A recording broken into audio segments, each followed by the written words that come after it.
President Putin wants peace and President Zelensky wants peace and I want peace. I just want to see people stop getting killed. Donald Trump ने राष्ट्रपति चुनाव प्रचार में इस बात को जोर शोर से उठाया था कि वो युद्ध भड़काने नहीं बल्कि युद्ध रोकने आए हैं।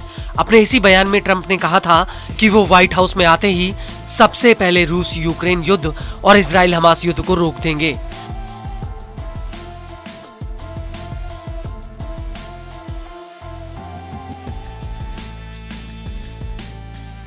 और चुनाव में प्रचंड जीत के बाद ट्रंप ने सबसे पहले इजराइल पर सीज फायर का दबाव बनाया, जिसका नतीजा ये निकला कि गाजा में खून खराबा रुक गया।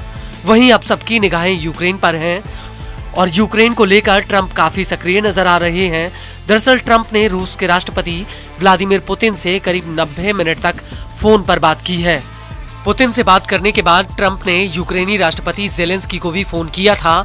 वहीं पुतिन से ट्रंप ने तुरंत युद्ध खत्म करके बातचीत शुरू करने के लिए कहा है। I think President Putin wants peace and President Zelensky wants peace and I want peace. I just want to see people stop getting killed. I think when the war ends, one thing he was very strong about, if it ends, he wants it to end.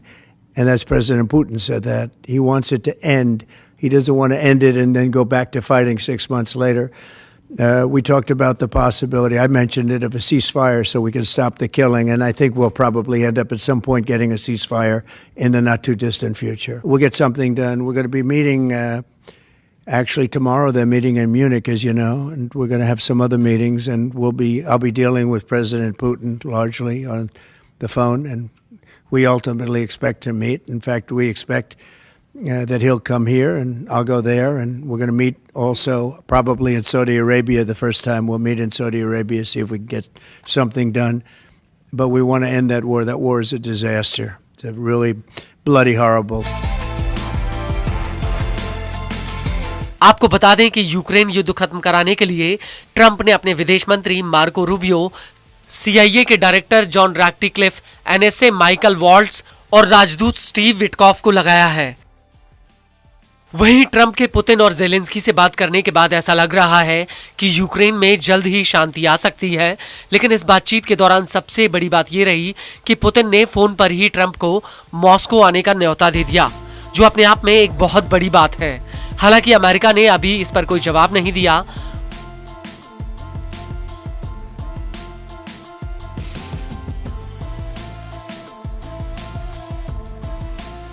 वहीं दूसरी तरफ Trump से बातचीत को लेकर Zelensky ने एक post में लिखा कि मैंने राष्ट्रपति डोनाल्ड ट्रंप के साथ सार्थक बातचीत की। हमने शांति हासिल करने के मौके के बारे में लंबी बात की।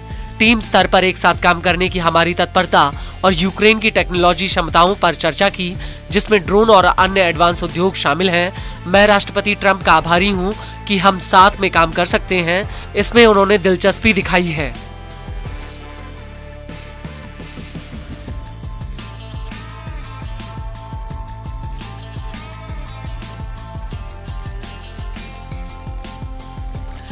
जेलेंस्की ने आगे कहा कि मैंने अपने सेक्रेटरी से आर्थिक सहयोग और संसाधन साझेदारी पर एक दस्तावेज तैयार करने की बात कही है। राष्ट्रपति ट्रंप ने पुतिन के साथ अपनी बातचीत हमसे साझा की। यूक्रेन से ज्यादा कोई शांति नहीं चाहता। हम अमेरिका के साथ मिलकर रूसी आक्रामकता को रोकने और एक स्थायी विश्वसनीय शांति सुनिश्चित करने के लिए अपने अलग कदमों की रूपरेखा तैयार कर रहे हैं। जैसा कि राष्ट्रपति ट्रंप ने कहा कि चलो इसे पूरा करते हैं।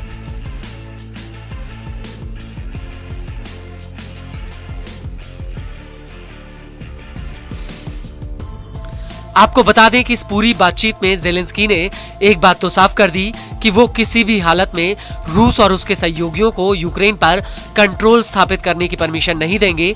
जेलेंस्की का कहना है कि अमेरिका की अगुवाई में यूक्रेन एक मजबूत समझौते की दिशा में काम कर रहा है। यूक्रेन का दावा है कि वो म्यूनिख सुरक्षा सम्मेलन तक प्रगति हासिल करने की उम्मीद कर रहा है।